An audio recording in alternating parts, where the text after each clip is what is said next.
नमस्कार दोस्तों। हम पढ़ रहे थे 12th क्लास के ज्योग्राफी की मानव भूगोल के मूल सिद्धांत। इसका पहला अध्याय हम पढ़ चुके थे। आज हम शुरू कर रहे हैं इसका दूसरा अध्याय, विश्व जनसंख्या वितरण घनत्व और वृद्धि। ये जो है इस बुक का दूसरा लेसन है। विश्व की अगर जनसंख्या की बात करें तो जनसंख्या जो है किसी भी देश के लिए बहुत इंपॉर्टेंट चीज। तो यहाँ भी एक जो है सेंटेंस दिया हुआ है, किसी देश के निवासी ही उसके वास्तविक धन होते हैं। अगर हम किसी देश की तरक्की की बात कर ले, किसी भी देश के विकास की बात कर ले, तो वहां पर जो होते हैं उसके नागरिक जितने अगर बेहतर होंगे, जितने संसाधनों तक उनकी पहुंच होगी, जो नीतियों को अच्छी तरह बना पाएंगे, निर्धारण कर पाएंगे, तो इसके आधार पर ही वो देश जो है वो संपन्न होता है, उसका विकास कर पाता है। यही लोग वास्तविक संसाधन है जो देश के अन्य संसाधनों का उपयोग करते हैं। ये जो है लोग ही वहां पर पाए जाने वाले प्राकृतिक संसाधन है, उनका उपयोग करते हैं, उनके आधार पर ही वो जो है अपने विकास कर पाते हैं, उनकी नीतियां निर्धारित करते हैं। अतः एक देश की पहचान उनके लोगों से ही होती है। लोग जितने सभ्य होंगे, जितने अच्छे होंगे, उस देश का जो है वो नाम उतना ही अधिक होगा। 21वीं शताब्दी के प्रारंभ में विश्व की जनसंख्या 600 करोड़ से अधिक दर्ज की गई थी। तो ये 21वीं शताब्दी जब प्रारंभ हुई थी उस समय लगभग जो है 600 करोड़ थी, और अगर अब की बात कर ले तो लगभग जो है 700 करोड़ इसको मानते हैं हम विश्व की जनसंख्या।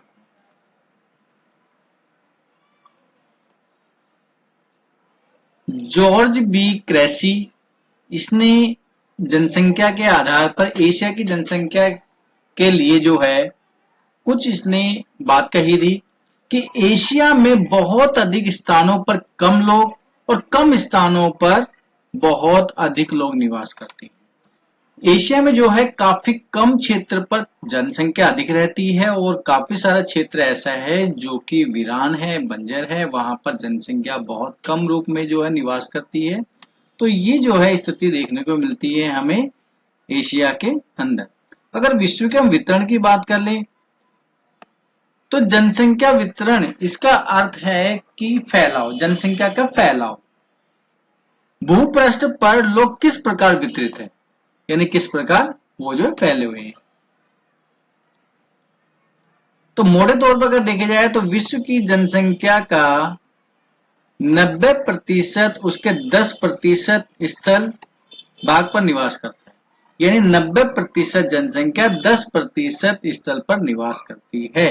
जैसे यहाँ एशिया के लिए कहा गया था कि जो है जॉर्ज बी क्रेस ने कहा था कि अधिक स्थान पर कम जनसंख्या निवास करती है, कम स्थान पर अधिक जनसंख्या निवास करती है। विश्व स्तर पर देखेंगे तो वहां पर भी इसी प्रकार की पृष्ठभूमि देखने को हमें मिलती है। विश्व के 10 सर्वाधिक आबादी वाले देशों में अगर बात करें तो वहां पर जो है जनसंख्या के आधार पर 6 जो है एशिया के बड़े देश हैं, जो कि 60% जनसंख्या वहां पर निवास करती है।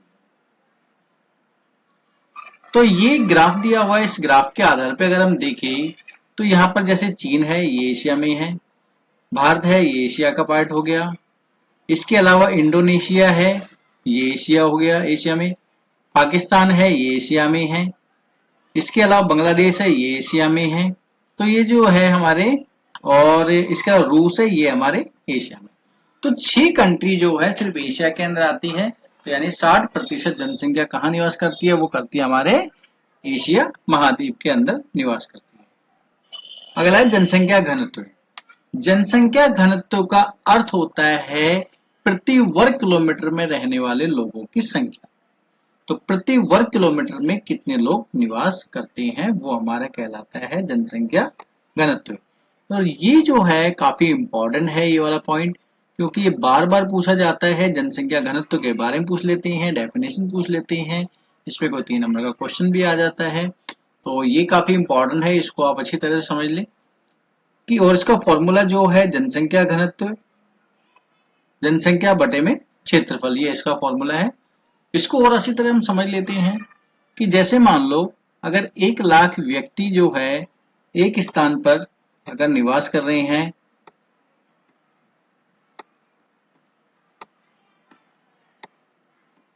1 लाख हो गई,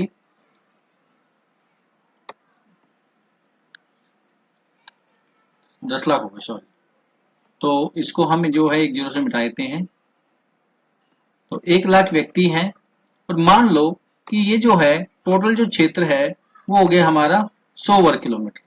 ये जो पूरा क्षेत्र है, ठीक है, ये हो गया हमारा एक 100 वर्ग किलोमीटर और यहाँ पर लोग निवास कर रहे हैं कितने, 1 लाख लोग निवास कर रहे हैं।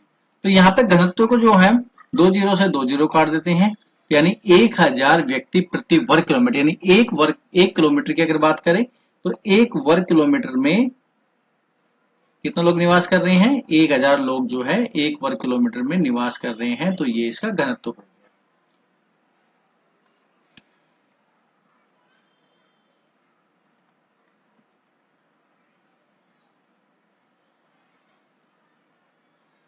आगे हम देखें तो जनसंख्या वितरण को प्रभावित करने वाले कारक। तो ये भी क्वेश्चन काफी इंपॉर्टेंट है क्योंकि 5 नंबर का क्वेश्चन डायरेक्टली इसमें आ जाता है और सीधा से ही आता है जनसंख्या को प्रभावित करने वाले कारक कौन कौन से। तो इसमें जो है पूछते हैं हमारे भौगोलिक कारक, राजनीतिक कारक, आर्थिक कारक, ये 3 कारक जो है स्पेशली पूछे जाते हैं और इसके आधार पर ही हमें इसके आंसर लिखने होते हैं। तो हमारा जो है भौगोलिक कारक, भौगोलिक कारक के अंदर है जो कि भौगोलिक स्ट्रक्चर है, हमारे आसपास का जो वातावरण है वो सारा इसमें सम्मिलित होता है।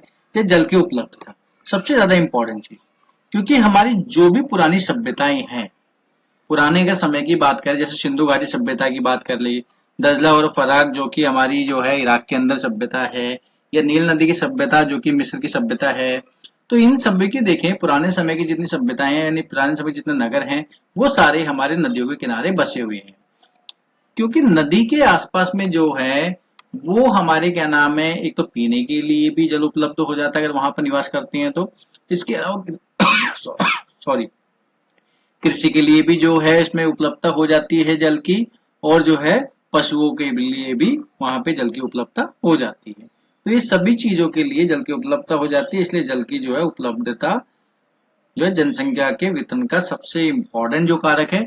जहां पर जल कम मात्रा में मौजूद होता है वहां पर लोग कम निवास करते हैं जैसे रेगिस्तानी क्षेत्रों में, और जहां पर जल अधिक मात्रा में होता है वहां पर जो है लोग प्राथमिकता देते हैं निवास करने। लोग उन क्षेत्रों में बसने की प्राथमिकता देते हैं जहां जल आसानी से उपलब्ध होता है। तो ये तो मैंने बता ही दिया है कि कहाँ कहाँ जहां पे जल उपलब्ध होगा वहां पर लोग अधिक निवास करेंगे। ये जो है जल की उपयोगिता जानते हैं आप, पीने के लिए, नहाने के लिए, भोजन के लिए, पशुओं के लिए, फलों के लिए, खेती के लिए सब काम में आती है। नेक्स्ट है हमारा भू आकृति। अगर भू आकृति की बात करें, जैसा भूमि का विन्यास होगा, जैसी भूमि होगी, समतल क्षेत्र होंगे तो वहां पर अधिक लोग होंगे, अगर वहां पे उबड़ खाबड़ ऊंचे नीचे क्षेत्र होंगे तो वहां पर लोग कम निवास करेंगे। पर्वतीय क्षेत्रों पे आप जानते हैं पर्वतीय क्षेत्रों पर लोग बहुत कम निवास करते हैं, मैदानी क्षेत्रों पर लोग अधिक निवास करते हैं।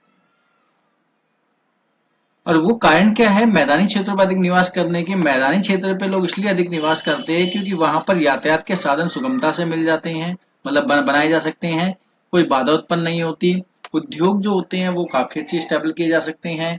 इसके अलावा जो है वहां पर जो है समतल भूमि होने के कारण जो है कृषि भी बहुत अच्छी तरह से वहां पर हो सकती है। लोग समतल मैदानों और मंद ढालों पर बसने की वरीयता देते हैं। इसका कारण यह है कि ऐसे क्षेत्रों में फसलों का उत्पादन, सड़क निर्माण और उद्योगों के लिए अनुकूल होते हैं। ये क्षेत्र जो है इसलिए यहाँ पर लोग अधिक निवास करते हैं समतल क्षेत्रों पर। इसके अगर विपरीत देखें तो पर्वतीय और पहाड़ी क्षेत्रों में परिवहन तंत्र के विकास में अवरोधक है, यानी पर्वतीय क्षेत्रों पर देखिए बार बार जो है भूस्खलन होता है, लैंडस्लाइड होती है, इसके अलावा जो है चट्टानें खिसकने के कारण काफी सारी समस्याएं होती हैं। और वो तो मार्ग बनने के बाद में है, लेकिन अगर मार्ग को बनाने वाली बात है तो वहां पर ही बहुत सारी समस्याएं देखने को मिलती है, क्योंकि मार्ग जो है बहुत आराम से नहीं बन पाते, समतल क्षेत्रों पर बनाना आसान होता है। इसलिए प्रारंभ में कृषिगत और औद्योगिक विकास के लिए अनुकूल नहीं होते। अगर स्टार्टिंग की बात की, जब तक टेक्नोलॉजी का अच्छा विकास नहीं होगा तो वहां पर भी खेती नहीं की जा सकती। समतल क्षेत्रों पे जो है वो अनुकूल होता है, अगर ज्यादा विकास नहीं होगा तब भी हम समतल क्षेत्रों पे कृषि कर सकते हैं। तो इसी कारण जो है जनसंख्या कम निवास करती है। एग्जाम्पल दिए जैसे गंगा के मैदान में जो है वो काफी ज्यादा जनसंख्या पाई जाती है, सघन जनसंख्या है, लेकिन हिमालय के पर्वतीय क्षेत्रों में जो है जनसंख्या काफी विरल होती है। तो ये इसका एग्जाम्पल इसमें दिया हुआ। नेक्स्ट देखते हैं हम, नेक्स्ट है हमारी जलवायु। जलवायु को अगर हम देखें तो जहां पर बहुत ज्यादा ठंड पड़ती है या बहुत ज्यादा गर्मी पड़ती है, वहां पर लोग बहुत कम मात्रा में निवास करते हैं, क्योंकि वहां पूरी तरह से सुविधा का अभाव होता है। लेकिन जहां पर जो है जलवायु सम होती है, ना ज्यादा सर्दी होती है ना ज्यादा गर्मी होती है, वहां पर जनसंख्या अधिक देखने को मिलती है। अति उष्ण अति उष्ण अथवा ठंडे मरुस्थलों की विषम जलवायु मानव बसाव के लिए सुविधाजनक होती है। यानी जहां पर जो है ठंडे क्षेत्र ज्यादा होते हैं या ज्यादा गर्म क्षेत्र होते हैं, वहां पर जो है वो सुविधाजनक बसाव नहीं हो पाता है मनुष्य का। सुविधाजनक जलवायु वाले क्षेत्र इसमें अधिक मौसमी जनसंख्या पाई जाती है। भूमध्य सागरीय क्षेत्र सुखद जलवायु के कारण इतिहास के प्रारंभिक कालों में बसे हुए। अगर हम इतिहास के प्रारंभिक कालों में बात करें तो भूमध्य सागर पर अधिक लोग जो हैं आसपास बस्तियां स्थापित हो गई थी, और इसका सबसे बड़ा कारण है कि वहां की जलवायु बिल्कुल सम है, जो लोगों के निवास करने के अनुकूल है। फोर्थ पॉइंट है मृदा। मृदा जो है जहां पर बहुत ज्यादा उपजाऊ मृदा होगी, जलोढ़ मृदा होगी, वहां पर लोग निवास करेंगे। अगर हम स्टार्टिंग की बात करें, शुरू में जब मानव आदिम जीवन व्यतीत करता था, उसके बाद में धीरे धीरे जब कृषि करने लगा, तो वहां पर जो है वो ये करने लगा कि जैसे कि एक क्षेत्र है, एक क्षेत्र में जो है वो फसलों का उत्पादन करने लगा, फसल के रखरखाव के लिए जो है उसको वहां पर रहना पड़ता था, और उसने क्या करा, यहीं पर जो है क्षेत्र में अपना घर बना लिया।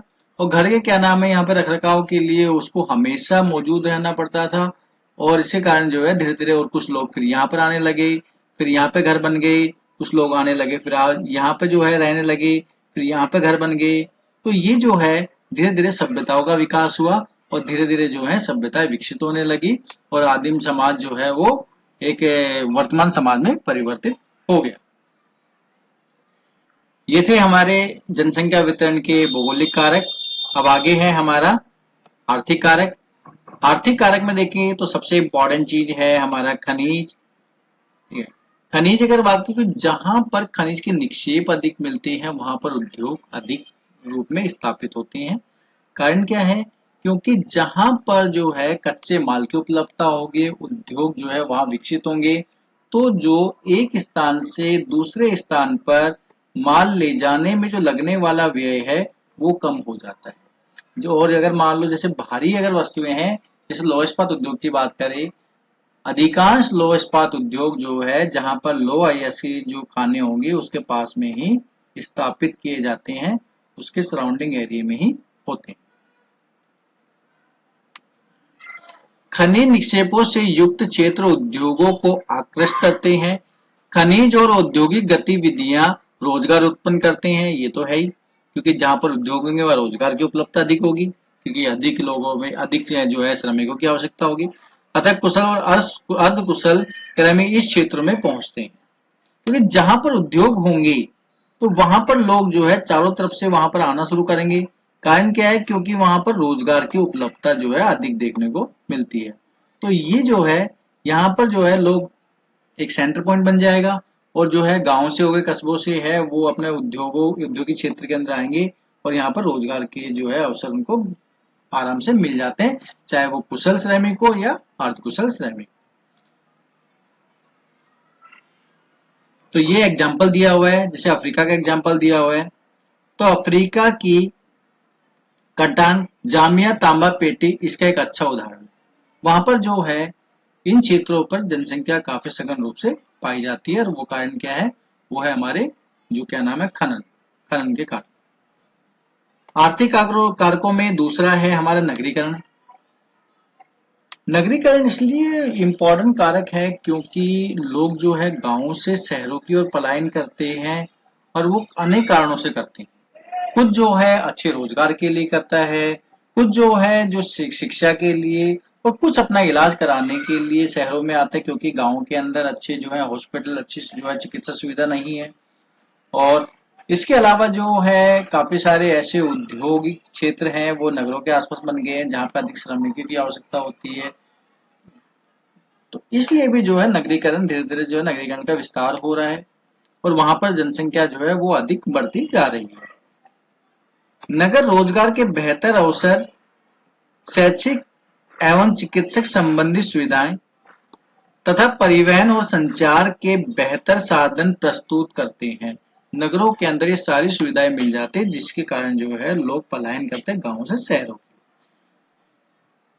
विश्व के विराट नगर प्रतिवर्ष बड़ी संख्या में प्रवासियों का निरंतर आकर्षित करते हैं। यानी कि जो भी प्रवासी हैं, यानी प्रवासी हो गए जो कि दूर स्थान से आकर वहां पर बसने लगते हैं, वो प्रवासी कहलाते हैं। ठीक है, एक स्थान से दूसरे स्थान पर।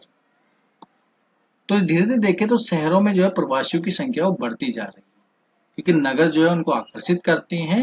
ये सारी सुविधाओं के कारण बेहतर अवसर, शैक्षिक और चिकित्सा और परिवहन संचार के साधनों के कारण जो है वहां पर लोग अधिक जो है आकर्षित होते हैं और शहरों की ओर पलायन करते हैं।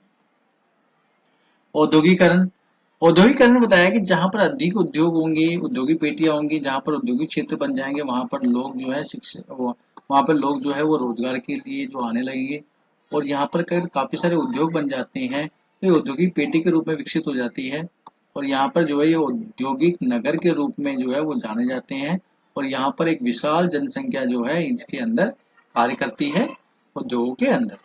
औद्योगिक पेटियां रोजगार के अवसर उपलब्ध कराती है और बड़ी संख्या में लोगों को आकर्षित करती है। जब लोग यहाँ पर निवास करते हैं, लोग इस क्षेत्र में रहेंगे तो यहाँ पर क्या होंगे, हॉस्पिटल भी खुलेंगे। ठीक है, यहाँ पर जो है वो दुकानें भी खुलेगी, यहाँ पर जो है वो बैंक भी खुलेंगे क्योंकि जब अगर लोग यहाँ पे रोजगार करेंगे, पैसा कमाएंगे, रखने के लिए स्थान भी चाहिए तो बैंक भी खुलेंगे और इसके साथ साथ में फिर जो है यहाँ पर दुकानें भी बनेगी और यहाँ पर जो है वो स्कूल भी बनेंगे। तो ये सारी चीजें धीरे धीरे जो विकसित होती रहती है और एक जो है विशाल नगर के रूप में ये परिवर्तित हो जाता है ये सारा क्षेत्र। तीसरा है हमारा, हमने दो कारक पढ़ लिए हैं जनसंख्या प्रभावित करने वाले। एक तो है हमारा भौगोलिक कारक और दूसरा है हमारा आर्थिक कारक। अब हम तीसरा कारक पढ़ रहे हैं सामाजिक और सांस्कृतिक कारक। सामाजिक और सांस्कृतिक कारकों के अंदर धार्मिक महत्व के जो स्थान होते हैं वहां पर लोग जो होते हैं वो आकर्षित होते हैं उनको देखकर और वहां पर धीरे धीरे जनसंख्या जो है वो अधिक होने लगती है। तो स्थान धार्मिक और सांस्कृतिक महत्व के कारण अधिक लोगों को आकर्षित करते हैं। काफी सारे स्थान ऐसे होते हैं जो आकर्षित करते हैं लोगों को। ठीक उसी प्रकार लोग उन क्षेत्रों को छोड़कर चले जाते हैं जहां सामाजिक और राजनीतिक अशांति, यानी जहां पर जो है धार्मिक स्थल होते हैं, जहां लोग अपने लोगों को वो अपनी ओर आकर्षित करते हैं क्योंकि वहां धार्मिक रूप से पहले से ही मान्यता है वहां पर लोगों को जाने के लिए और लोग वहां आकर्षित होते हैं क्योंकि धार्मिक प्रथाओं से लोग जुड़े हुए हैं। और उन क्षेत्रों पर जहां पर राजनीतिक उपद्रव होते रहते हैं, दंगे होते रहते हैं या इसके अलावा जो है सामाजिक बुराइयां काफी ज्यादा है, उन क्षेत्रों पर लोग जो है रहना पसंद नहीं करते, वहां से छोड़ के अन्य क्षेत्रों में लोग चले जाते हैं, लोग पलायन कर जाते हैं। तो ये हमें जो है देखने को मिलता है इन क्षेत्रों में। कई बार सरकारें लोगों को विरल जनसंख्या वाले क्षेत्रों में बसने अथवा भीड़भाड़ वाले स्थानों से चले जाने के लिए प्रोत्साहित करती है। जनसंख्या इसलिए प्रोत्साहित करती है अन्य स्थानों पर जाने के लिए क्योंकि एक स्थान पर अगर जनसंख्या बहुत ज्यादा रूप में बढ़ गई है तो वहां पर उसका जो है विस्तार नहीं हो पाता। तो अधिक विस्तार नहीं हो पाता, इसके लिए क्या है कि सरकार जो है वो एक क्षेत्र और विकसित करती है कि और सुविधाएं वहां पर अधिक देती है जिसके कारण यहाँ से लोग जो है वो यहाँ की ओर पलायन करें और यहाँ पर जो है एक जो हर चीज का जो एक बोझ बढ़ जाता है, यानी कि अगर जनसंख्या बढ़ेगी तो वहां पर आर्थिक रूप से भी जो है वो क्षेत्र पर ज्यादा प्रभाव पड़ेगा। इसके अलावा रोजगार के साधन भी काफी कम हो जाएंगे क्योंकि लोग जनसंख्या ज्यादा होगी, रोजगार कम होंगे तो धीरे धीरे क्या होगा, रोजगार जो है वो कम हो जाते हैं क्योंकि लोग अधिक है। इसके अलावा सुविधाओं का धीरे धीरे अभाव होने लग जाएगा, गंदगी ज्यादा होने लग जाएगी। तो ये सारे जो है कारणों से एक अलग से एक क्षेत्र और विकसित किया जाता है जहां पर लोग यहाँ से पलायन करते हैं और डिवाइड हो जाते हैं दो स्थानों। तो आज की क्लास में हमने पढ़ा जनसंख्या वितरण, जनसंख्या घनत्व और जनसंख्या वितरण को प्रभावित करने वाले मुख्य रूप से 3 कारक थे: भौगोलिक कारक, आर्थिक कारक, राजनीतिक और सांस्कृतिक कारक। मैं आशा करता हूँ कि आपको ये वीडियो बहुत अच्छी लगी होगी, आपको सारे टॉपिक जो है क्लियर हो गए होंगे। नेक्स्ट क्लास के लिए, नेक्स्ट नोटिफिकेशन के लिए आप हमारे चैनल को सब्सक्राइब कीजिए और सब्सक्राइब के साथ में जो है बेल आइकन का बटन होगा, उस पर क्लिक करके ऑल पे क्लिक कर देना। जो भी नेक्स्ट वीडियो आएगी वो आपको जो है नोटिफिकेशन मिल जाएगा। धन्यवाद।